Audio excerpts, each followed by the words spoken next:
A one-on-one with Diane Duane. Hey, hi, it's me. So, the first thing I have to do is beg your indulgence. Yes, I am wearing the mask. You too can wear the mask, it says here. However, you need to understand that the reason I'm doing this is not actually anything to do with respiration. It has to do with the fact that for the past week I've been suffering with a fever blister on my lip the size of the crater Tycho. All right? It's terrible. I can't inflict it on you. It looks like hell. So, I'm wearing the mask. So, let's go on. Where should new folks start with your work, aside from Young Wizards? Okay, fair enough. Possibly because it's familiar to so many people. It might be that a good place to start would be the Star Trek work. Again, just because everybody knows Trek, um, and it's likely enough that you'll get a good sense of my tone of mind, as it were, from Star Trek work and what I bring to it. Plus, God, I was having so much fun with especially the first three or four of those. Not that I wasn't having fun with the later ones, um, but the sense of being let loose in a playground that you really wanted to be let loose in for a long time. It's strong. Um, so that would be a good place to start. A fan on Twitter asked, I'm curious about Diane's beliefs, if she cares to discuss them. Young Wizards has a sort of God and God's angels system. Does she think that's sort of what's going on in real life? Or is her spiritual literary world totally divorced from real life? Real life. I don't know.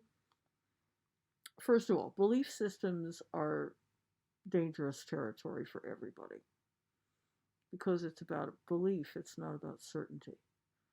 Um, the things I'm certain about, spiritually speaking, don't necessarily map closely onto any of the major religious systems.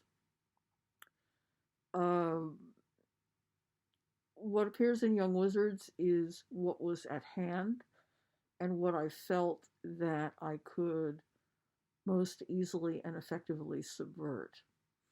Because at the heart of it, I am subversion girl, all the time, and twice on Sundays. Um, as for what goes on in my daily spiritual life, there's a touch of Zen there, which I think people will have noticed in the past. Um, and beyond that, I really prefer not to get into discussions of it. It's just simpler um, to let what's in the work speak for itself. Um, but I can safely tell you that do I subscribe to the belief system that we see in the Young Wizards books? Not the structural aspects of it, no. You've done so much work in other people's universes. What universe that you haven't worked in would you like to? What makes a universe fun to work in? That's a good question. The one I've always regretted just being in the wrong place at the wrong time to work on would be Stargate. Uh, that looks like they were having a lot of fun in the office, and that is how I judge these things.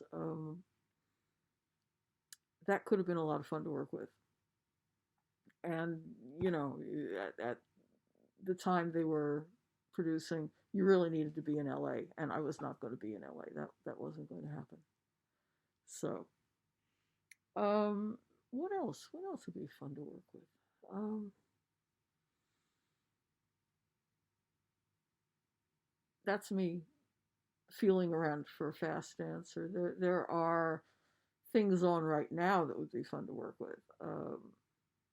None of them are any of the Star Trek things, by the way. I've yet really to get to grips with them. But Stargate really does jump out. It's the Stargate Atlantis in particular. I think they kind of lost it a little bit after that, but Atlantis is a bit of a favorite. Thanks for watching. Subscribe to our channel for guest interviews and more. And while you're at it, check out this playlist of all our interviews with our guests for 2021.